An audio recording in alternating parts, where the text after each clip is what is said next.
Can ZTE's prepaid budget phablet compare with Samsung's Galaxy Note 3? Let's find out. I'm Taylor Martin, this is Pocketnow, and this is the Boost Max versus the Samsung Galaxy Note 3.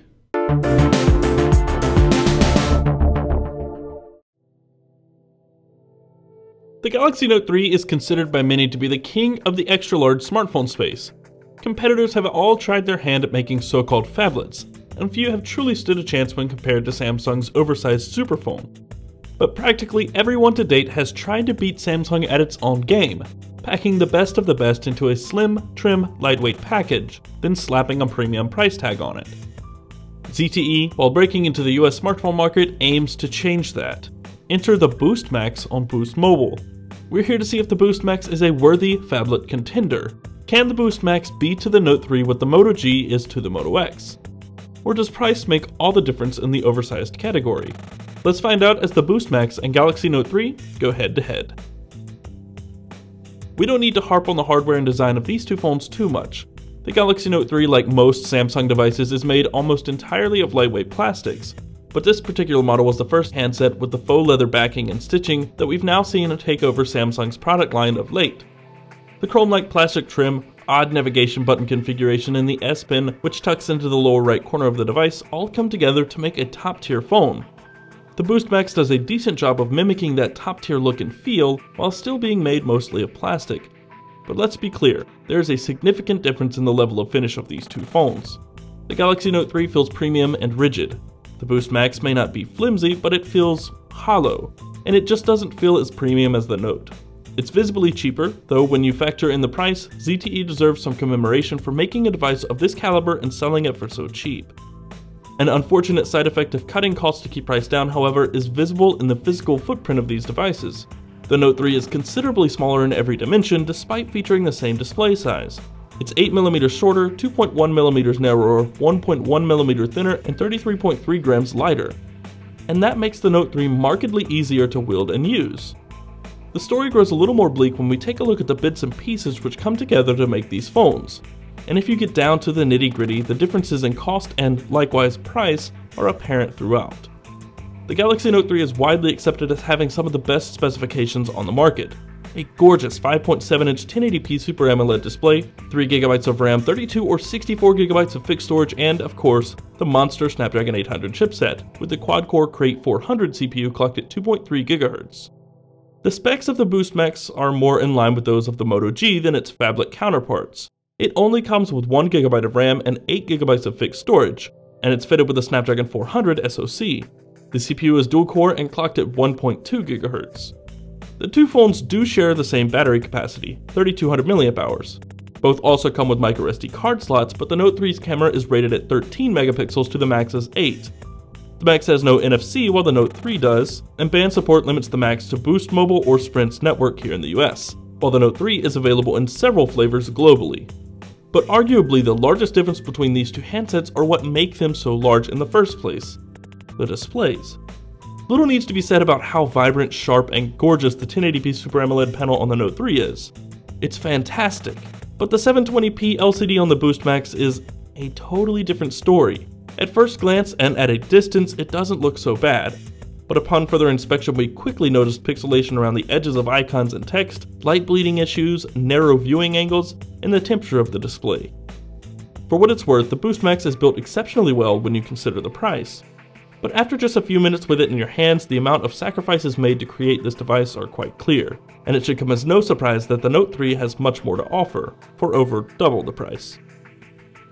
On the software side, both ship with Jelly Bean. However, the Note 3 is running version 4.3 and the Max ships with 4.1. The Samsung device of course comes with TouchWiz, meaning it's packed to the brim with both useful and some not so useful features. All of the things you may never use, such as Smart Scroll, Smart Rotate, and Air Gesture, are there for better or worse. But features like multi-window and Air Command for the S Pen are what truly set the Note experience apart. We've said it time and time again. A phone of this size is understandably more beneficial if it has the software support to make use of the additional real estate. Fortunately, ZTE has stepped up to the challenge with Smart View, which is very much like multi-window except any application works within Smart View, and it has a few tricks up its sleeve to boot, such as a Windows-specific mute key and the ability to toggle orientation separately for each window. Outside that, the Boost Max appears to be running a mostly stock version of Android. The home screen and application drawer look mostly untouched. The exceptions are the custom icons or ZTE specific apps, alarm clock, calculator, etc., the toggles in the notification shade, and the recent apps menu, which is accessed through long pressing the home key. It also features ZTE's lock screen, which we're still not quite fond of. The Boost Max does come with its fair share of bloat too, like Boost's own music store, Boost Zone, and a handful of other pre-installed apps, most of which can actually be uninstalled. Performance is where buying a $299 smartphone can really make a difference. The Galaxy Note 3 is notorious for posting stellar numbers and benchmarks and slicing through just about everything you can throw at it with utter ease. The Snapdragon 400 found in the Boost Max, while far from the worst SoC ever, isn't geared towards power users or heavy gamers. While the Snapdragon 400 manages to power the Boost Max through games like Asphalt 8 just fine, the differences in the level of performance are visible, both inside and out of synthetic benchmark tests. Applications take more time to load on the Boost Max and have to fully load more often due to only having 1GB of RAM, whereas the Note 3 has 3GB. And the more you throw at the Boost Max, the more sluggish it gets. However, we noticed that this particular phone is more sluggish than other Snapdragon 400 powered handsets we've used, and that's quite unfortunate. Samsung's Note 3, of course, is still just as snappy as it was months ago. We haven't quite had the Boost Max long enough to fully test its battery performance, but we can say this. In our testing so far, it seems to be draining slower than the Galaxy Note 3, which would make sense considering they both come with 3200 mAh batteries, and the Max is only powering a 720p display with a Snapdragon 400. Stay tuned for a full look at the Boost Max's battery life in the full review. We also can't really compare network performance since our Note 3 is on Verizon and it's available on all major US carriers, while the Max is limited to Boost Mobile. This sort of comparison would vary from street to street across the US. The Boost Max has a large grille for its rear speaker. It's powered by Dolby Digital Plus sound, which you can activate through a preloaded application. Basically, it works like an equalizer, which you can customize to your liking. The Max's rear speaker provides a fair amount of volume, but the sound is muddy and nothing terribly amazing. The Galaxy Note 3 speakers seem to be comparable in volume but creates a much sharper sound. Finally, image sensing. This is a slightly redeeming area for the Boost Max in some ways, but the quality of its image sensing doesn't fare well against the Note 3. The pictures taken with the Boost Max aren't always bad. They're relatively sharp and the auto mode works pretty well, but some photos err heavily on the cool side, often making them look nowhere near true to life. The Note 3 with its 13 megapixel camera is capable of taking sharper images, and its auto mode seemed to offer more realistic colors, more contrast, and a better overall experience in more situations. Obviously, the Galaxy Note 3 is a far superior phone. Its price tag, build quality specs, and the name brand told all of us that before the Boost Max even arrived. And even with its price tag, it's a better value than the Boost Max, simply because the experience it offers is so much better.